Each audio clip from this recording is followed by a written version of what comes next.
बिहारी। जय गोपी जनवल्लभ गिरवरधारी। यशोदानंदन ब्रज जन रंजन। यशोदानंदन ब्रज जन रंजन। जमुना तीरा बनचारी। जय राधा माधव कुंज बिहारी। हरे कृष्णा कृष्णा कृष्णा हरे हरे। हरे राम राम राम हरे हरे। जय राधा श्याम सुंदर राधे। जय कृष्ण बलराम कृष्ण बलराम जय कृष्ण बलराम। जय गौरनिताय गौरनिताय जय गौरनिताय। जय जय प्रभुपाद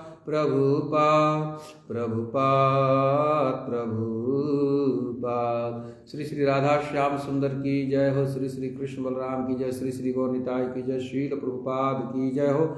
अनंत कोटि वैष्णव वृंदों की जय जय। श्री वृंदावन धाम की जय। नमो विष्णुपादाय कृष्ण पृष्ठाय भूतले श्रीमते भक्ति वेदांत स्वामी नीति नामिने। नमस्ते सारस्वते देवे गौरवाणी प्रचारिणे निर्विशेष शून्यवादी पाश्चात्य देश तारिणे। जय श्री कृष्ण चैतन्य प्रभु नित्यानंद श्री अद्वैत गदाधर श्रीवासदि गौर भक्त वृंदम। हरे कृष्ण कृष्ण कृष्ण हरे हरे। हरे राम राम राम हरे हरे। ओम नमो भगवते वासुदेवाय। ओम नमो भगवते वासुदेवाय। ओम नमो भगवते वासुदेवाय। तो श्रीमद् भागवत महापुराण स्कंद 9 अध्याय 1 श्लोक संख्या 18। इवं ब्रह्मविदो युक्ता तपसा दग्ध किल्बिषः कुतः संकल्प वैषम्य मानृतं बुबुधेष्विव। तो पिछले सत्र में ये कथा यहाँ तक पहुँची थी जो सुद्युम्न महाराज का चरित्र चल रहा है। इसमें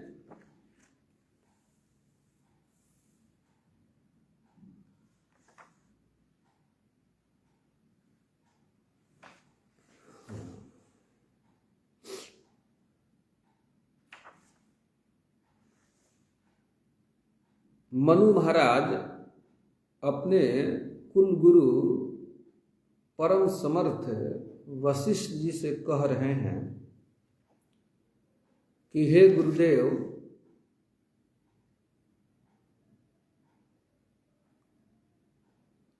आपका जो संकल्प है वो विपरीत कैसे हो गया।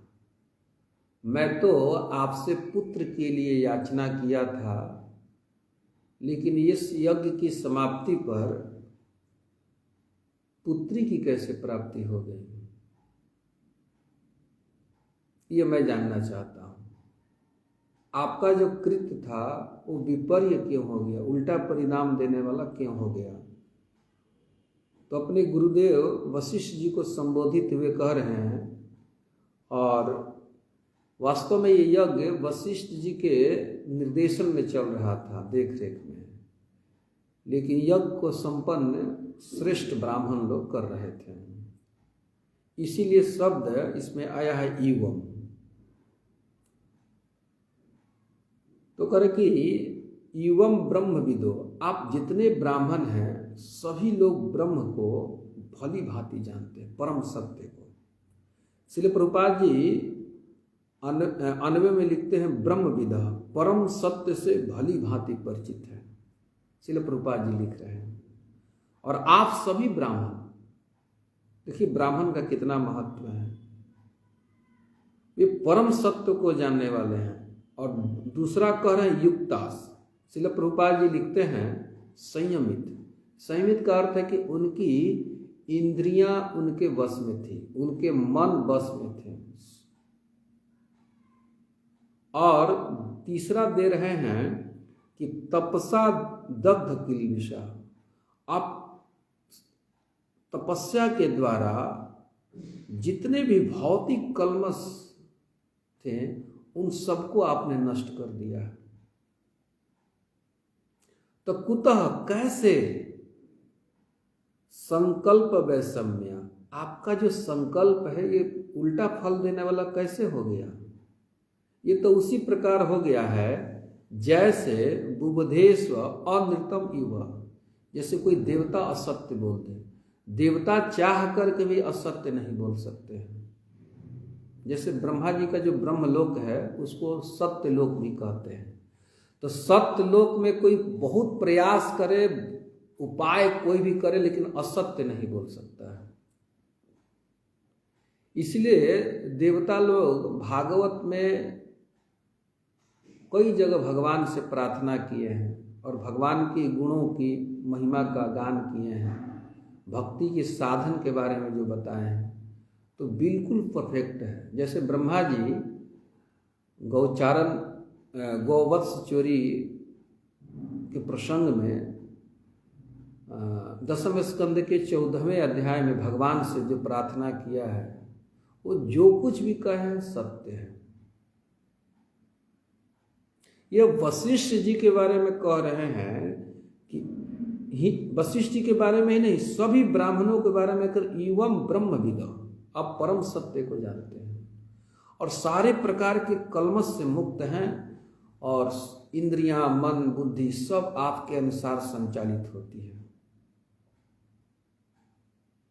तो आप जैसे ऋषि का संकल्प विपर्य कैसे हो सकता है, उल्टा कैसे हो सकता है? और उदाहरण बड़ा सटीक है। उदाहरण देवताओं का दे रहे हैं, कह रहे हैं कि देवता कभी झूठ नहीं बोलते। ये तो उसी प्रकार से हो गया कोई कहे कि देवता झूठ बोल रहा है, ये संकल्प आपका बदल नहीं सकता है। तो श्रील प्रभुपाद जी इसके तात्पर्य में लिखते हैं कि हमें अनेक वैदिक ग्रंथों से ये पता चलता है कि देवताओं द्वारा दिया गया वरदान या शाप कभी झूठा नहीं होता है। और आगे प्रभुपाद जी इस श्लोक के तात्पर्य में लिखते हैं कि तपस्या करने, इंद्रियों तथा मन को संयमित करने एवं परम सत्य का पूर्ण ज्ञान प्राप्त करने से मनुष्य का संपूर्ण भौतिक कल्मश दूर हो जाता है। तब देवताओं के समान उनके वचन तथा आशीर्वाद भी कभी विफल नहीं होते। तो इस श्लोक में जो संकल्प है बड़ा महत्वपूर्ण है। हर मनुष्य संकल्प करता है। जैसे हम सब साधक हैं, मुमुक्षु हैं, तो हमारे मन में संकल्प आता है कि हमारा मन भगवान में लग जाए, हमें भगवत प्रीति की प्राप्ति हो, हमारा मन बिल्कुल जैसे भगवान का जो नाम है उस नाम में हमारी रुचि उत्पन्न हो जाए, यही हमारा संकल्प होता है। भगवान की कथा सुनने में हमारी रति हो जाए, ये हमारा संकल्प होता है। और मन, वाणी और वचन से किसी वैष्णव के प्रति अपराध बुद्धि ना हो, ये हमारा संकल्प होता है। और ये हमारा संकल्प होता है कि हम में कभी मान, अहंकार उत्पन्न ना हो, ये हमारा संकल्प होता है। हम सबसे प्रेम करें, हम सबका आदर करें, ये सब हमारे अंदर संकल्प उठते ही रहते हैं। तो इन संकल्पों की सिद्धि कैसे होगी?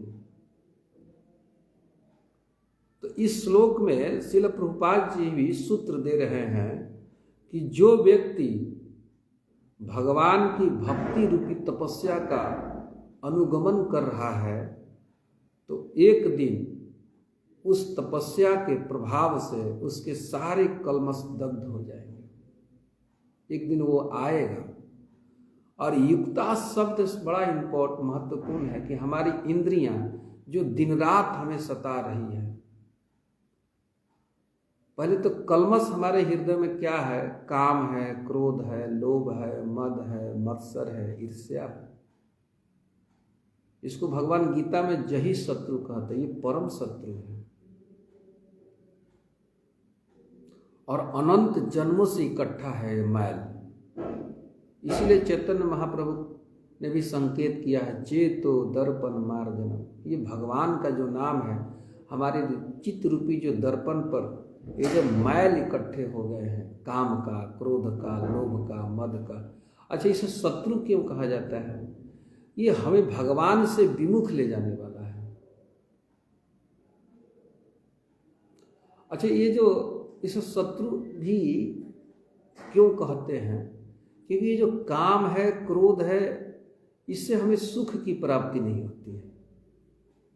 मान लीजिए कि ठीक है, काम और क्रोध लोभ के वशीभूत रहें, ठीक है, इस पर विचार करें, तो हम इसके वशीभूत अगर रहते हैं तो अंततः दुख ही अनुभव करता है और अनंत काल के लिए हमें दुख में डाल देता है।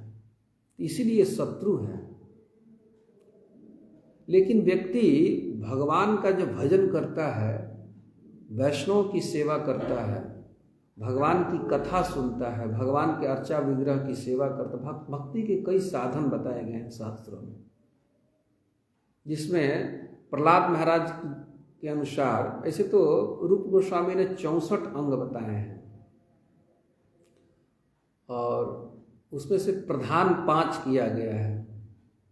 लेकिन हम सब अक्सर 9 प्रकार के भक्ति का भी श्रवण करते हैं।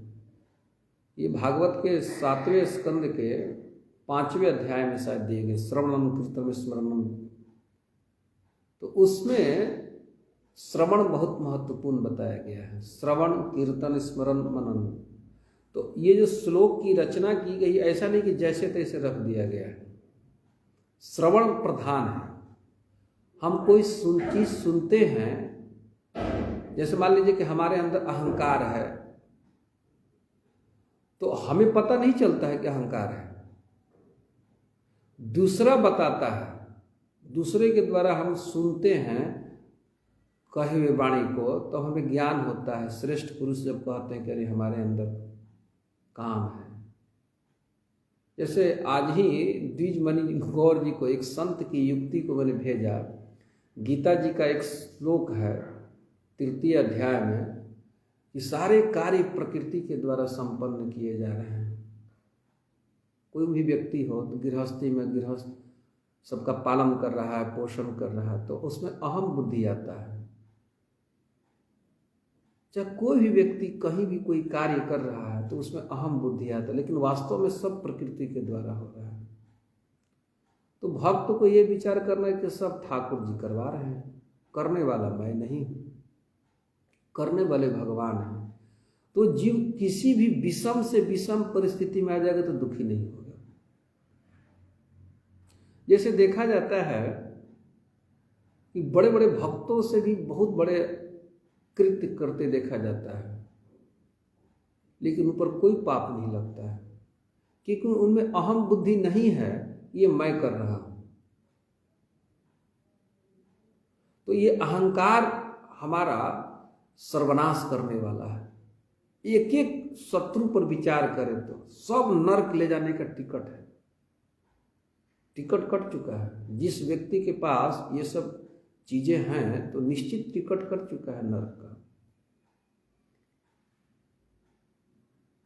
तो जब हम दूसरे से सुनते हैं, श्रेष्ठ पुरुष से, कि हमारे अंदर ये सब शत्रु बैठे हुए हैं, तब मनुष्य इस पर विचार करने लगता है कि ये तो शत्रु है। इसे दुख, तो व्यक्ति इसको दूर करने में लगता है, तो फिर श्रवण करके फिर कीर्तन करने लगता है। श्रवणम कीर्तनम स्मरण, फिर स्मरण करने लगता है, स्मरण भगवान का करने लगता है। भगवान की लीला कथा को सुन करके भगवान से याचना करता है कि हे नाथ, इन सब से मेरी रक्षा कीजिए, मैं समर्थ नहीं हूं नाथ, मेरी रक्षा कीजिए, रक्षा कीजिए। तो भगवान सर्वज्ञ चूड़ामणि हैं, वे किसी व्यक्ति के पुकार को सुनते हैं और सुन करके उस पर कृपा करते हैं। तो ये जो श्लोक है बहुत ही महत्वपूर्ण है। यद्यपि ये मनु जी के द्वारा वशिष्ठ जी से कहा गया है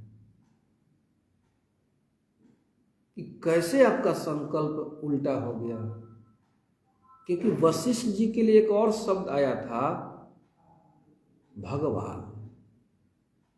तो वशिष्ठ जी के लिए जो भगवान शब्द आया है, कई बार आया है इसमें, इस अध्याय में 2 या 3 बार आया है। तो भगवान का अर्थ क्या है कि परम समर्थ, परम समर्थ। तभी तो मनु महाराज उनसे याचना किए ना कि पुत्र हमें चाहिए, तो तुरंत पुत्र दे दिए। बोले ठीक है राजन, पुत्र मिल जाएगा। तो परम समर्थ व्यक्ति है। तो आप जैसे परम समर्थ व्यक्ति से उल्टा परिणाम कैसे हो सकता है? क्योंकि आपका जो संकल्प है वो सदा सत्य होता है। और मैंने पूर्व में कहा था कि हम अगर किसी श्रेष्ठ पुरुष की सेवा करते हैं, उनके अनुगत रहते हैं, तो उनके मन में भी संकल्प उठता है कि हे श्री कृष्ण, हे श्याम सुंदर, इस भक्त पर कृपा कीजिए, ये भक्त श्रेष्ठ हो जाए, आपके धाम को प्राप्त करें। वो आशीर्वाद देते हैं कि तुम्हें भक्ति की प्राप्ति हो, उत्तम भक्ति की प्राप्ति हो। तो उनका संकल्प से हमें वो भक्ति उत्पन्न हो जाती है। भक्ति दुर्लभा बताया गया है। भक्ति रसामृत सिंधु में सामान्य भक्ति के अंतर्गत ही सुदुर्लभ बताया गया है। ये भक्ति मिलने वाली नहीं है, लेकिन किसी संत का, श्रेष्ठ पुरुष के संकल्प से हमारे अंदर भक्ति आ जाती है। जैसे सूत गोस्वामी ने कहा है कि किसी श्रेष्ठ व्यक्ति से अगर हमारी बातचीत भी होने लगती है तो भक्ति हमें आ जाती है। क्योंकि जो संत होते हैं वो करुणा के निधान होते हैं, उनमें अनंत करुणा भरी रहती है श्रेष्ठ पुरुषों में। और करुणा के साथ साथ देने की भावना रहती है, और देने के साथ साथ समर्थ भी रहते हैं। वो ऐसा नहीं कि भावना, इच्छा तो है, देना भी चाहता है, लेकिन समर्थ नहीं है। श्रेष्ठ पुरुष समर्थ होते हैं। जैसे राजा रहुगण भगवान कपिल देव का सत्संग करने के लिए जा रहे थे, लेकिन रास्ते में ही आप विचार कर सकते हैं कि जिस पालकी से राजा जा रहे थे, तो उस पालकी का एक कहार किसी कारण से थक गया या चोट लग, कुछ भी कारण रहा होगा, तो पालकी ढोने में दिक्कत हो रही थी। तो जो जितने कहार थे, तो उनको एक ऐसा व्यक्ति चाहिए था जो पालकी को सही से ढो सके। तब तक रास्ते में जट भरत महाराज दिखाई दे दिए। तो जट भरत महाराज को उस पालकी में जोत दिया गया। वो ये नहीं कहे कि मैं नहीं ढोऊंगा, बस ढो लेंगे। और राजा रहुगण ने कितना कटाक्ष किया है, कितना अभद्र व्यवहार किया है। उनको पालकी में ढोकर ले जा रहा है और कह रहा था मैं तुम्हें दंड दूंगा। लेकिन जो बात वो कहें तो उस राजा का अभिमान चला गया, तुरंत पालकी से उठ के बैठ गया कि आप कोई श्रेष्ठ व्यक्ति है। तो फिर राजा रहुगण में और जट भरत जी में संवाद हुआ है, जो 5वें स्कंद में दिया गया है, जो अध्याय 12, 13, 14 में।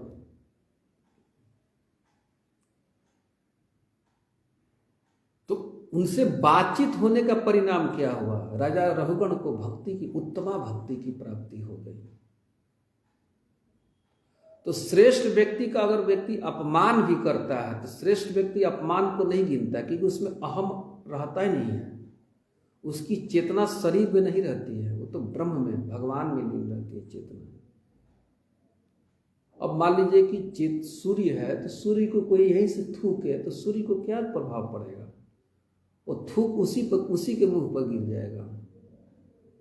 तो श्रेष्ठ पुरुष जो होते हैं, इस श्लोक में बहुत महत्वपूर्ण, उनका संकल्प कभी उल्टा नहीं होता है।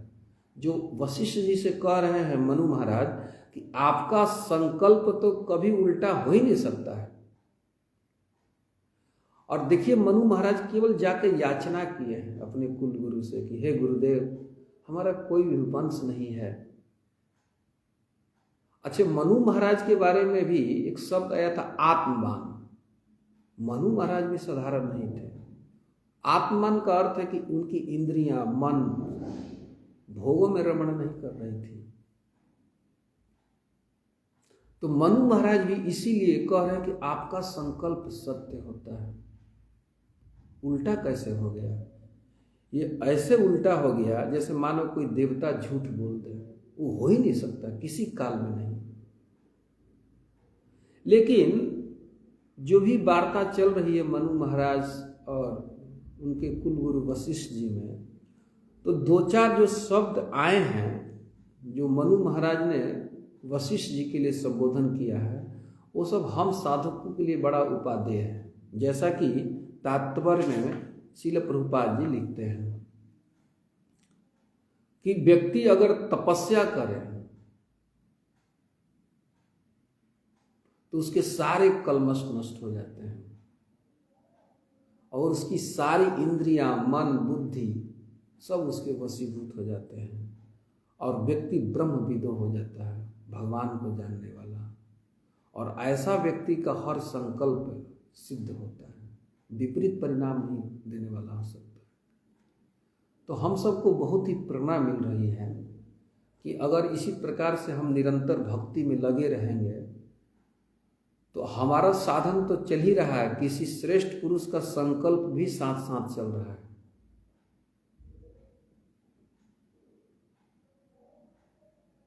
और श्रेष्ठ पुरुष का जो संकल्प है वो बहुत बहुत परिणाम देने वाला, क्योंकि वो उल्टा हो ही नहीं सकता है और समर्थवान व्यक्ति है। ऐसा व्यक्ति को भागवत में कई जगह संतों को भगवान कहा था, जैसे सुखदेव जी को भगवान।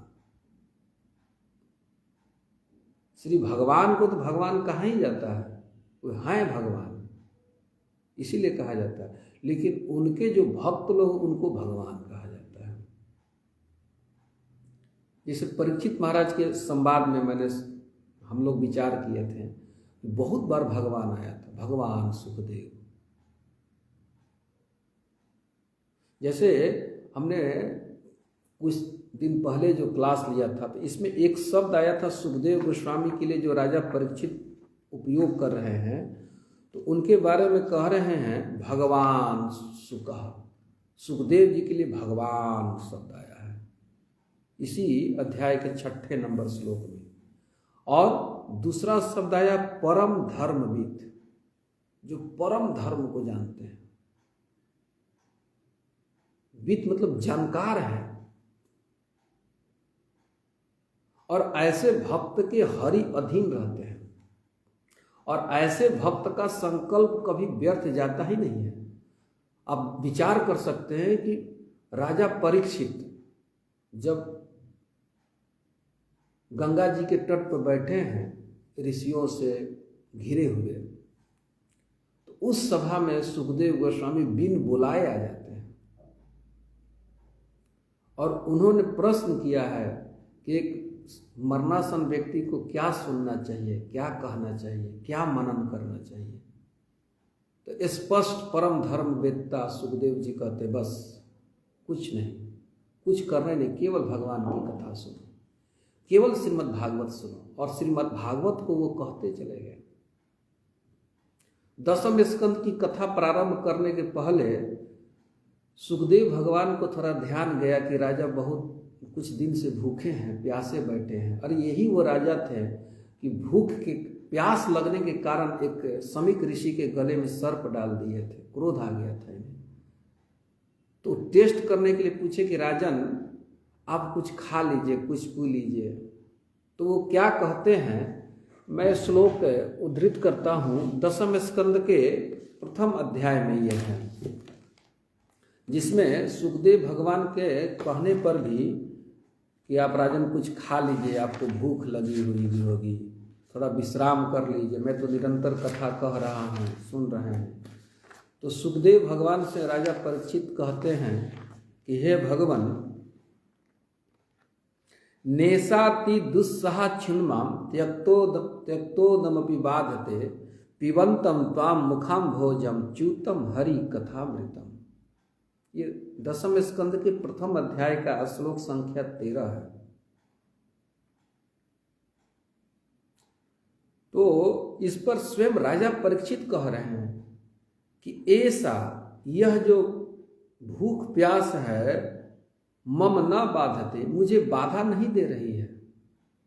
भूख क्या चीज है, भूख लगने में पता चलती, व्यक्ति छटपटाने लगता है। हमारा चित्त नहीं जाता है नाम जप में, कथा में नहीं। कथा में बैठे रहते तो कहते हैं कब कथा खत्म होगी जाकर के कुछ पाए।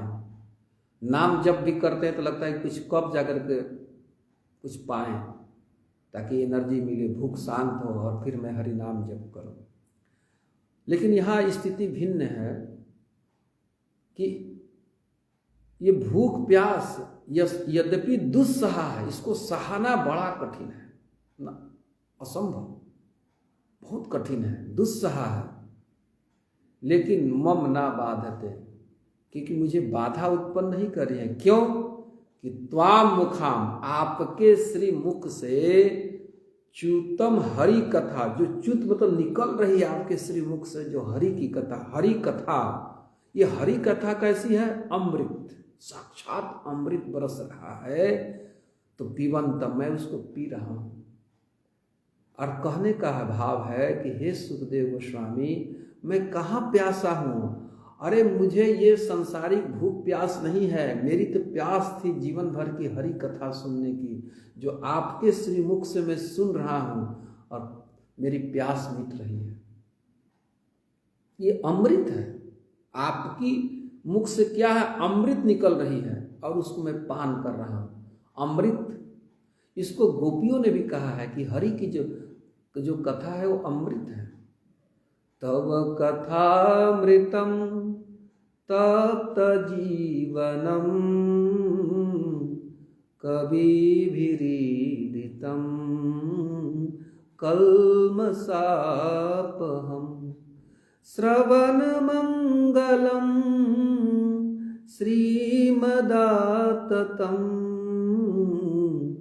भुवि गिडन्ति ते भूरिदा जना। गोपियों ने कई भाव कहा कि तव कथामृतम, आपकी जो कथा है, ये श्री कृष्ण से कह रही हैं। श्री कृष्ण उसी वन में छिप करके गोपियों के प्रलाप को, विलाप को सुन रहे हैं, सुनते रहते हैं श्री कृष्ण। उनसे कह रहे कि तव कथामृतम, आपकी कथा साक्षात अमृत है। तव कथामृतम तप्त जीवनम, हम जो बिरहनी है, तप्त हैं, उसको इस ताप को नाश करने वाली है। हमारे अंदर के जो कलमश हैं वो सब नष्ट करने वाली है आपकी कथा। और जो इस कथा को दान कर रहा है, भूरिदा जना, वही श्रेष्ठ व्यक्ति है। तो यहाँ पर ही राजा परीक्षित को सुखदेव गोस्वामी दान कर रहे हैं श्री कृष्ण कथा, जो अमृत है, और महाराज परीक्षित को कोई भूख प्यास बाधित नहीं कर पा रही है। तो भक्ति, जो सुखदेव गोस्वामी जो परम धर्मविद है, वो जानते हैं।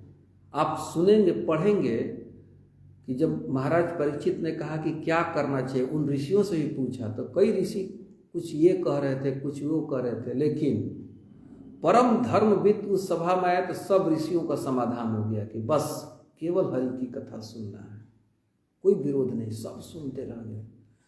और महाराज परीक्षित के साथ साथ सारे जो ऋषि मुनि जो घिर के बैठे थे, उनकी भी यही स्थिति थी। हजारों हजारों बैठे थे, वो लोग भी अन्न जल त्याग करके कथा सुन रहे थे।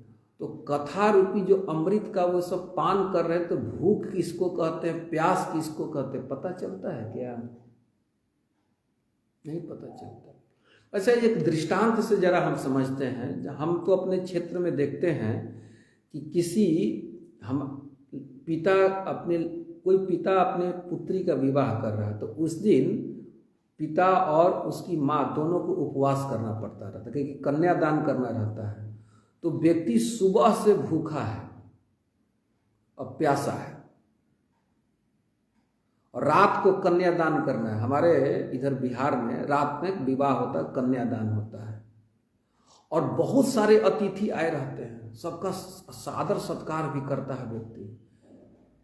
आंख से देखा जा सकता है कि व्यक्ति को भूख प्यास नहीं लगती, बड़ा उत्साह से विवाह में सबको स्वागत करता है, सबको सुनता है, और बेटी को कन्यादान करने के बाद कुछ ग्रहण करता है। तो स्पष्ट देखा जाता है, उसका चित्त लगता है कि मेरी बेटी का कल्याण हो, सही तरह से विवाह हो जाए। तो उसे प्यास, भूख तो बड़ी दूर की बात है, प्यास भी बाधित नहीं करते हैं। और हमारे तरफ बिहार में जो विवाह होता है ज़्यादातर गर्मियों के दिनों में होता है, ठंडा में भी होता है, लेकिन बहुत विवाह गर्मियों के दिनों में होता है। उसमें बहुत प्यास लगती है, भूख लगती है।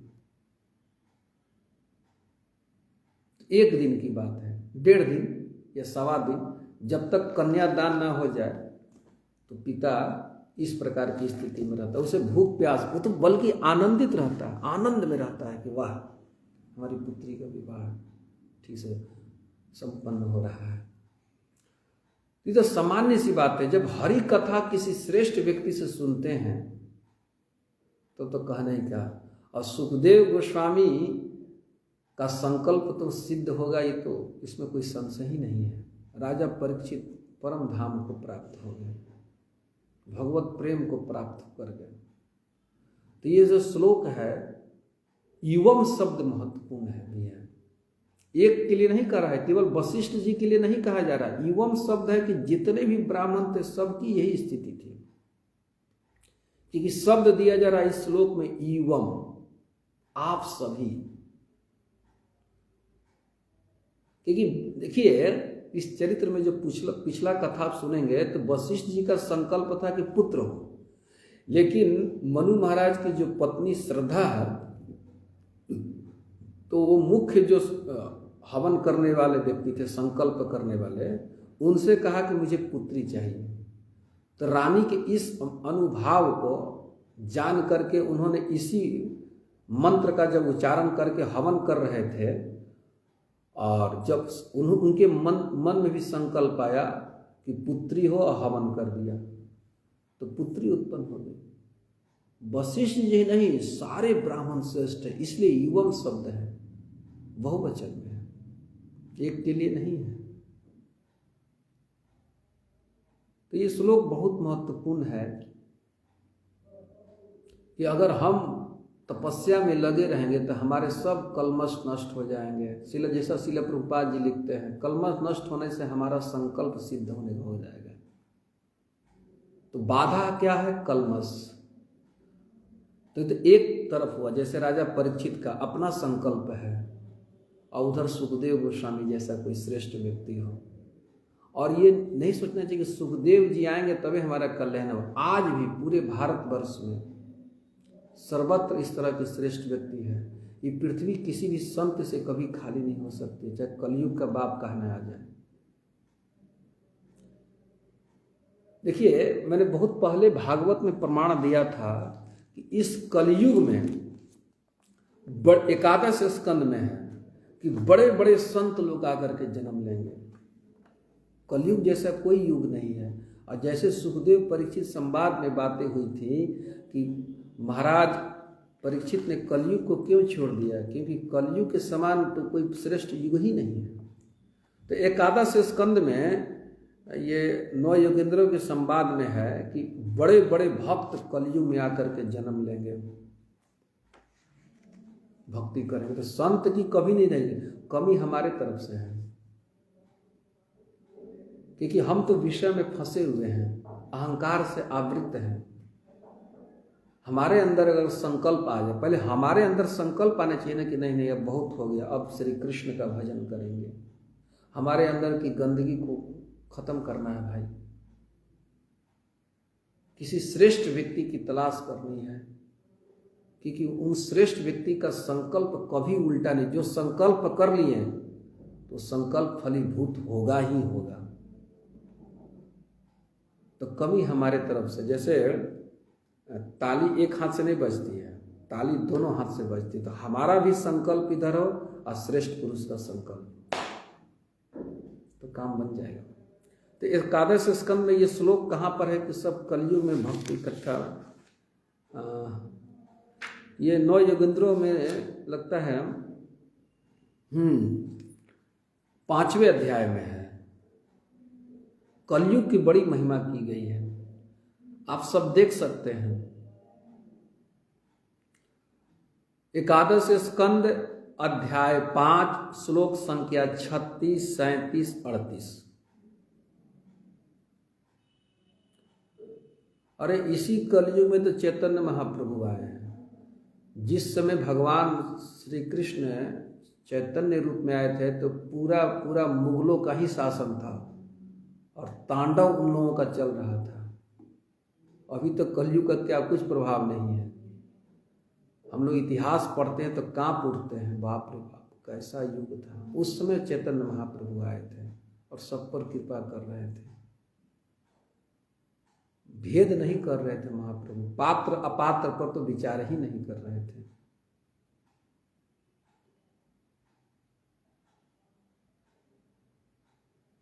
तो संतों की कभी कमी नहीं है, संकल्प हमारे संकल्प में कमी है बस। क्योंकि भगवान सर्व अंतर्यामी हमारे हृदय में बैठे हैं ना, सारे संकल्प को जान जाते हैं कि भक्त का क्या संकल्प चल रहा है। तो स्वयं श्याम सुंदर ही संत बन के कभी कभी चले आते हैं, हमारा संकल्प। तो ये श्लोक बहुत महत्वपूर्ण है और मैंने इसको जैसे भी प्रस्तुत किया तो हम सब के लिए श्लोक बहुत उपादेय है। क्योंकि वशिष्ठ जी से मनु महाराज ने केवल याचना किया तो मनु महाराज ने उन्हें पुत्र प्रदान कर दिया, लेकिन उनकी पत्नी का संकल्प पुनः हो गया पुत्री का। तो मुख होता जो ब्राह्मण थे जाके याचना की, दंडवत प्रणाम करके, वो पूर्व में कथा में कह चुका हूँ पिछले फ्राइडे को। तो उन्होंने संकल्प किया तो पुत्री हो गई। इच्छा की, बस दंडवत प्रणाम की, याचना की कि पुत्री हो, तो संकल्प किए पुत्री हो गई। फिर आगे कथा आएगी कि वशिष्ठ जी से पुनः याचना किए कि पुत्र हो जाए। तो वशिष्ठ जी के संकल्प से वो भगवान की आराधना करेंगे जो अगले शुक्रवार को, और अगले शुक्रवार को शायद मैं कथा श्रीधाम जगन्नाथपुरी से कहूँगा, क्योंकि मैं 2 तारीख को पुरी जा रहा हूँ और शुक्रवार को वहीं रहना है भक्तों के साथ। तो श्रीधाम पुरी से कहा जाएगा, जगन्नाथपुरी से, भगवान जगन्नाथ का जो निवास स्थान है वहीं से कथा कही जाएगी। तो पुनः भगवान की आराधना किए, भगवान प्रसन्न हुए उनकी आराधना से,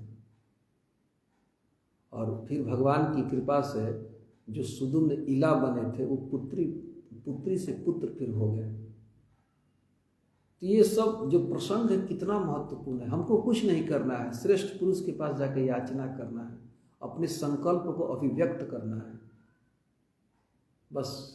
भगवान तो परम समर्थ है, वो जानते हैं सब ट्रिक। पिताजी से पास हम जाते हैं, खाली अपना संकल्प बताते हैं कि पिताजी मैं कोचिंग करना चाहता हूँ, पढ़ना चाहता हूँ, बस। और पिताजी का काम है कौन ट्रिक करेंगे, क्या उपाय करेंगे, सब व्यवस्था कर देंगे। और गीता जी में तो भगवान कहे हैं कि मैं सबका पिता हूँ,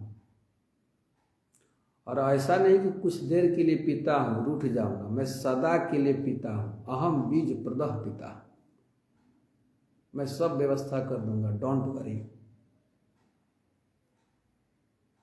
घबराओ मत। जैसे भगवान अर्जुन से कहते माँ शुचा, शोक मत करो, सर्वधर्मान परित्यज्य मामेकम शरणम व्रज, बस मेरी शरण में आ जाओ संकल्प लेकर के कि बस उसके बाद तो मैं सब कुछ कर दूंगा। तो ये श्लोक पर जितना विचार किया जाए, जो संवाद हुआ है और जो इस प्रथम अध्याय में जो घटना घटी है, तो हमारे लिए लगता था कि ये बहुत महत्वपूर्ण भाग है। संकल्प वशिष्ठ जी का, महाराज थे सुखदेव गोस्वामी का, ऐसे श्रेष्ठ व्यक्ति का। और एवं शब्द इसलिए मैं जोड़ दिया कि यही व्यक्ति नहीं, अन्य जितने भी ब्राह्मण थे सबका संकल्प सत्य होता है। संकल्प क्या होता है? सत्य होता है। वो जो संकल्प करते सत्य होगा। इसीलिए बुभदेषु इवः अनृतम्, उदाहरण भी दिया जा रहा है। उदाहरण से भी समझा, देवताओं की वाणी कभी उल्टा नहीं हो सकती है, कभी विपरीत परिणाम देने वाला नहीं होता है। तो ये जो अध्याय का जो प्रसंग है, यद्यपि कई जगह कुछ और बातें कहेगी, लेकिन मेरे लिए यही महत्वपूर्ण लगता है कि किसी श्रेष्ठ पुरुष से याचना किया जाएगा। भगवान तो बहुत दूर की बात हुई, भगवान तो पता नहीं मूर्ति में है या नहीं है। कि हम लोग कहते हैं कि जब मूर्ति मानते हैं कि भगवान मानते हैं, मानना पड़ता है, दिखाई नहीं देते हैं। लेकिन संत तो प्रकट हैं, चलता फिरता है, बात करते हैं हमसे। हम कुछ देते हैं तो ग्रहण करते हैं, हम उनको प्रणाम करते तो ऐसे हाथ संत रखते हैं, प्रकट है। कुछ याचना करते हैं तो बात कहते हैं, क्या बात है बेटा, क्या बात है बालक, क्या बात है प्रभु जी। वो कहते हैं, पूछते हैं, तो प्रकट है। उनका संकल्प कभी असत्य होगा ही नहीं होगा। और संत के संकल्प में कोई गलत चीज़ें नहीं आती है। वो चाहते हैं ये इसका भी श्री कृष्ण उद्धार करते हैं, इससे भी सुदुर्लभा भक्ति मिल जाए। फिर अन्य चीज़ों के बारे में क्या कहना है। ये बड़ा ही उपादेय श्लोक था। हम तो कुछ कहने का प्रयास किए, लेकिन आप सब श्रेष्ठ जन इस श्लोक पर, चाहे इस अध्याय में जो भाव प्रधान जो क्षण करके आ रहा है, उस पर आप सब वैष्णव जन ही विचार करें। हरे कृष्णा, जय श्रील प्रभुपाद। तो अगली कथा जगन्नाथपुरी से हम सब कहेंगे और आप सब सुनेंगे, और पुनः इस 18 नंबर श्लोक से आगे की ओर बढ़ेंगे।